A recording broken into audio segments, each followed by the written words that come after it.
করবি ভিলার সামনেটা এলেই বিতানির কেমন একটা অদ্ভুত লাগে। জং ধরা গেটের গায়ে প্যাঁচানো শেকল আর তালাটা দেখে মনে হয় এগুলো এখানে বেমানান। বাড়িটা এখনো অতটা অতীত হয়ে যায়নি। গেটটা বেশ খোলা থাকবে। গেটের পাশে একজন চওড়া গোপ রাশভারী দারোয়ান বসে থাকবে। বিতানির মতো উটকো লোক গেটের বাইরে দাঁড়িয়ে হাঁ করে বাড়িটার দিকে তাকিয়ে আছে দেখলেই সে হাঁক পারবে। কন হ্যায় রে? কাম ধান্দা কুছ হ্যায় নাহি ক্যা? বস অমনি বাড়িটা প্রাণবন্ত হয়ে উঠবে।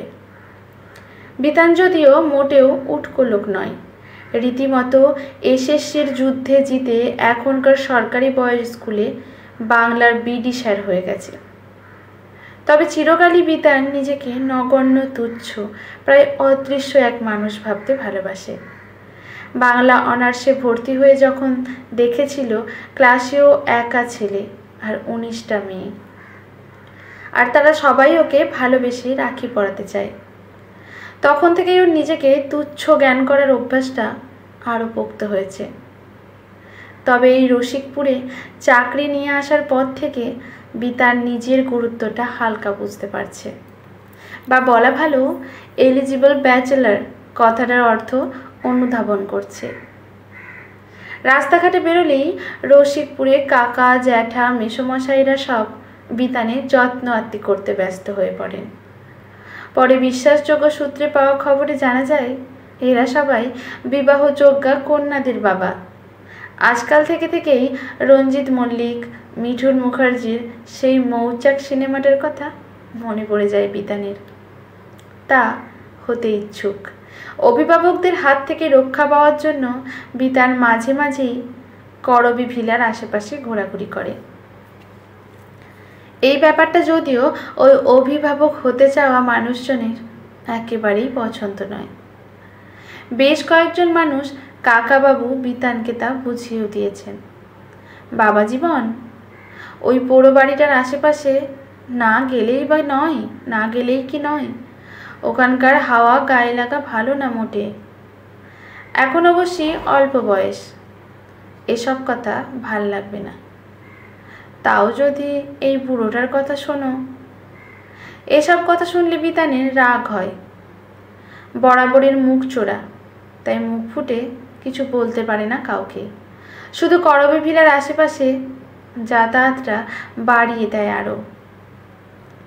আজ বিকেলেও করবি ভিলার উল্টো দিকের মেহগনি গাছটার গায়ে হেলান দিয়ে বসেছিল বিতান। গাছটা সত্যিই মেহগনি কিনা বিতান জানে না। ছোটবেলায় শুনেছিল মেহগনি গাছের দাম নাকি খুব বেশি। ওর মামা দাদু ওর দিদির নামে একটা মেহগনি গাছ কিনতে বলেছিলেন ওর বাবাকে। ওই গাছ নাকি বড় হয়ে মেয়ের বিয়ের খরচা জোগাবে। তারপর থেকে লম্বা চওড়া চেহারার কোনো গাছ দেখলেই বিতানির মনে হয় ওটা মেহগনি গাছ। সে যাকে, এখন এই গাছের নিচে বসে একটুখানি ঢুলুনি মতো এসেছিল। হঠাৎ একটা ক্যাচকোচ আওয়াজে চটকাটা ভেঙে গেল। সামনে তাকিয়ে যা দেখলো তাতে বিতান তড়াক করে উঠে দাঁড়ালো। করবি ভিলার গেট খোলা। গেটের পাশে টুলে বসে আছে গোপ অলা দারোয়ান, আর তার কাছে দাঁড়িয়ে কি যেন জিজ্ঞেস করছে একটা ছোকরা মতো লোক। দারোয়ান উঠে দাঁড়িয়ে হাত দিয়ে বাড়ির ভেতরের দিকে দেখালো। লোকটা মাথা নেড়ে হেঁটে চলে গেল ভেতরের দিকে। লোকটার হাঁটা চলা দাঁড়ানো খুব চেনা ঠেকছিল বিতানের। কোথায় দেখেছে মনে করতে পারছে না বলে অস্বস্তিও হচ্ছিল। শেষ পর্যন্ত সব অস্বস্তি দোলাচলের ঊর্ধ্বে উঠে ও ঠিক করলো ও ঢোকার চেষ্টা করবে ভিলার ভেতরে।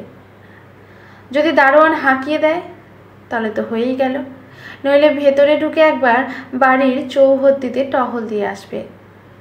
কেউ কিছু জিজ্ঞেস করলে কি বলবে চট করে ভেবে নিল বিতান। পুরনো বাড়ি নিয়ে রিসার্চ করছে বলা যায়। ভেবে টেবে নিয়ে বিতান গেটের কাছে গিয়ে দারোয়ানকে ডাকতে যাবে, দেখলো দূর থেকে সেই লোকটা ফিরে আসছে।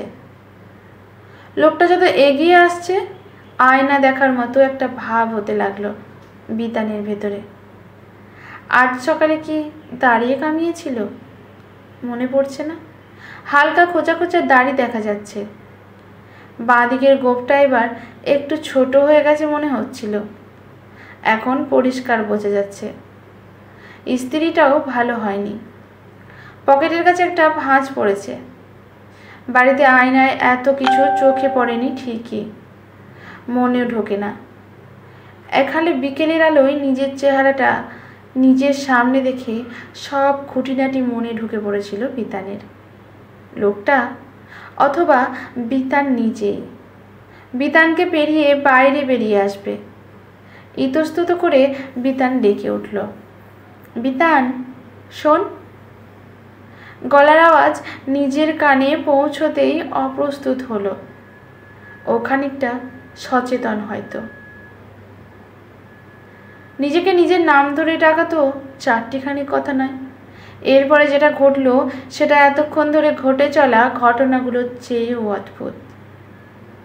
গোপলা দারোয়ান, বিতানের মিরর ইমেজ, খোলা গেট সব কেমন ধোঁয়া ধোঁয়া আবছা হয়ে আসতে লাগলো। চোখের পলক একবার ফেলতেই বিতান দেখলো জং ধরা তালাবন্ধ গেটটা আবার ফিরে এসেছে। লতানো আগাছাগুলো গেটটাকে জড়িয়ে আছে আষ্টে পৃষ্ঠে, যেমন রোজ থাকে।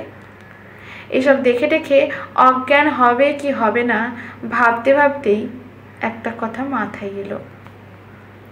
পুরনো বাড়ি, অযৌক্তিক গোলমেলে সব ঘটনা দেখা, সিনেমায় যেমন হয়, ব্যাপারটা অনেকটা ঠিক তেমনই না? আর ঠিক সেই মুহূর্তেই বিতানের মনে হলো নিজেকে যতটা তুচ্ছ আর গুরুত্বহীন ও মনে করে ততটা বোধহয় ও নয়।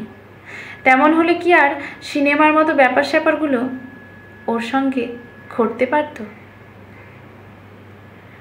আজকের গল্পটি এখানেই সমাপ্ত। ভালো লাগলে লাইক, শেয়ার, কমেন্ট করে পাশে থাকবেন এরকম নতুন নতুন গল্প পাওয়ার জন্য। ধন্যবাদ।